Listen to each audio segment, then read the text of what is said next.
Hey everyone, you are here because you want to improve your memoir, and I'm here to help you with that. So, I'm going to walk you through some of the basics of what I expect you to do and what you need to do in order to make your memoir better. Because we saw a lot of the common mistakes that people made. A lot of the people mistakes that were made by multiple people, and they tended to be the same kind of mistakes. So, I want to walk you through a couple things. So, there's a couple things I need you to do right away, though. First of all, I didn't share this with you on your email, so you're going to have to go to your Google Drive and see that it's shared with you. There's something here called Memoir Template. I want you to go ahead and I want you to find this Memoir template and I want you to make a copy of that. Okay? So I want you to go ahead and find this Memoir template and make a copy of it. You might want to pause this playing while you go ahead and do that. So go ahead and do that now. Now that you're back, okay, here's what I want you to do. I also want you to have up your regular memoir, okay? So the memoir that you wrote, I want you to have that. Now, what I want you to do is to make sure you have all sections of the memoir, and the way I'm going to make sure you do that is you're going to take your memoir here and you are going to cut and paste the appropriate parts into this. So look, I have my hook here. I would take this, I would edit it, I would say copy, I would go to my memoir template, I would come over here, and I would paste it in there. Okay? So just go ahead, take a minute and do that. You can pause this while you do that. Okay, good. Now that you've done that, make sure, ladies and gentlemen, that you have all parts of this template filled up because your memoir has to have all of these things to be successful.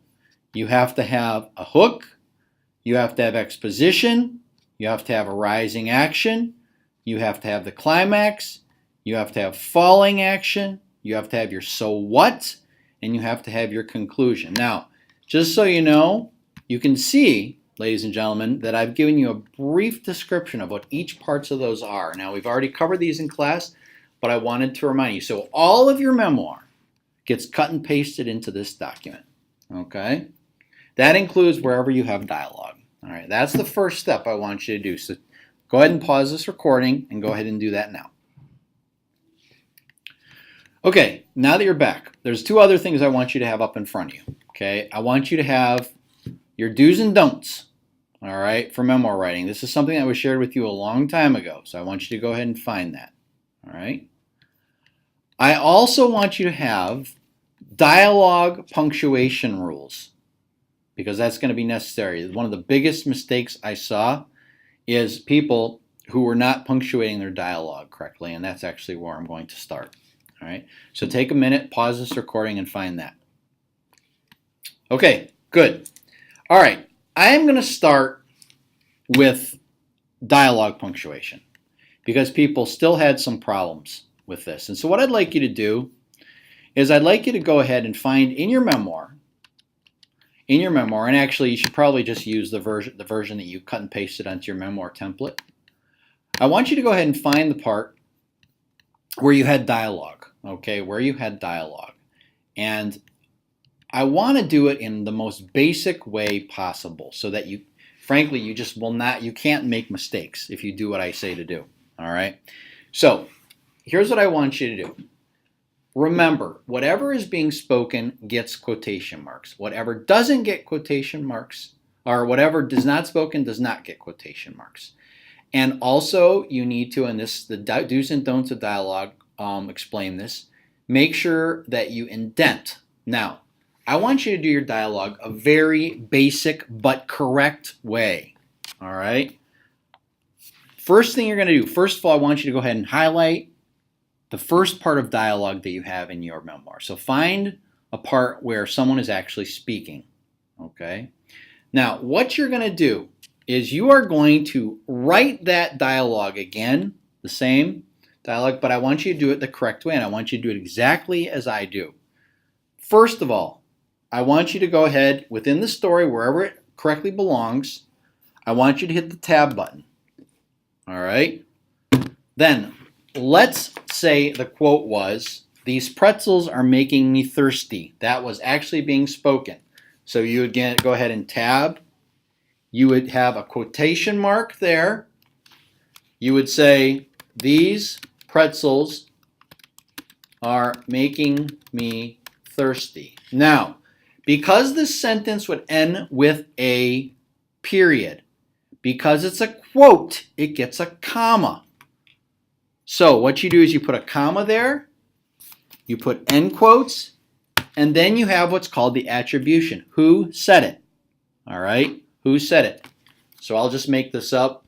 Mr. K stated. I want you to notice a couple things. Beginning quotes, what was actually being said. We have a comma, which takes the place of the period. End quotes, and then attribution. Who said it? Okay.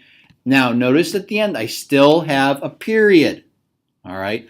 I don't want you to do your dialogue any other way. I want you to make sure that the quote begins, it starts with the right here, and the attribution is afterwards. Okay? Make sure that's done. All right. So, now that you've done that, I want you to hit the return bar or return button. Then I want you to hit the tab. Now I want you to do the second part of dialogue. All right, so whatever was spoken next. Again, you have a new paragraph because it's a different speaker. You hit the tab bar or the button. You begin a new quote. Okay, and then you type what was being said there. So, let's just say, why don't you go and get a drink of water? Now, this is a question. So instead of the comma here, I put a question mark. Then you put an end quotes, and then you would say, whoever said it, Mrs. Owen replied. And then you have a period. Notice how I have a period? Notice how I have a period. Okay. Now remember, anytime a new person speaks, you need to start a new paragraph. So now we'll come back. New line of dialogue. Again, come down, hit the tab bar.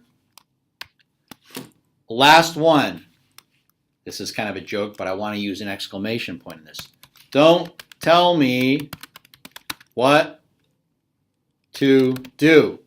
I am using an exclamation point there because I'm shouting. Okay, I'm not using a period. And then I do attribution. Mr. K yelled.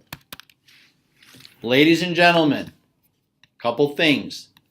The attribution in your dialogue, for you in particular, people who are listening to this video, your attribution should come, that means who's saying it, should come after the quote. After the quote. After the quote. New paragraph.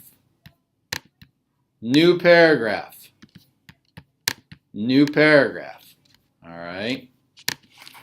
Ladies and gentlemen, if you follow these directions, it can't be wrong. All right. And then let's say the story picks up again. All right. So we're done with the dialogue. You would then just continue typing up your story. Okay. So the two, you remember, you got it. You're starting a new paragraph. So new paragraph. The two teachers looked at each other. They then decided, and then ... I would just keep going. All right.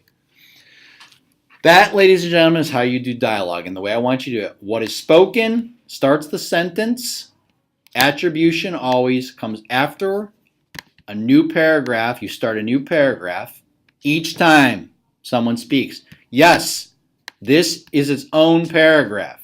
Yes, this is its own paragraph. Yes, this is its own paragraph. Then when you're done with the dialogue, I don't know how that got smaller, okay? You start a new paragraph, then you just continue your story, all right? I would suggest you pause this video and go ahead and make those changes. Okay? Okay, next, what I want you to do. I'm not going to read this. I want you to make sure that you go through and read your do's and don'ts of good memoir writing. Okay? Then make sure that when you read your memoir and it's in this template form, it has all of these do's and don'ts. All right? Make sure it's all there. Finally, the last thing I want you to do, anything in your memoir that you have changed, okay, that you have changed, I want you to put in a different color than black. So I know that that's been changed, okay? So anything that is changed, I want you to make a different color. That makes it so I can look and see, hey, look, he made these changes. So when you're doing your dialogue, let me find it here. When you're doing your dialogue and you've changed it to make it correct, you would go through it, you find it, you highlight it, and you can make it red or whatever color you want. Okay? If there's any other, this is good. You guys, I'm glad you're here. This, let me just explain. This makes sure you have everything that is necessary for a good memoir. Okay? If you have any individual questions, don't ask me the questions until you've done all of these things. Okay? Obviously, I'm not going to do another lesson on capitalization. You should know how to do it, but make sure you make any changes to your capitalization, okay? All right, thank you for listening. I really appreciate it. Good luck with this.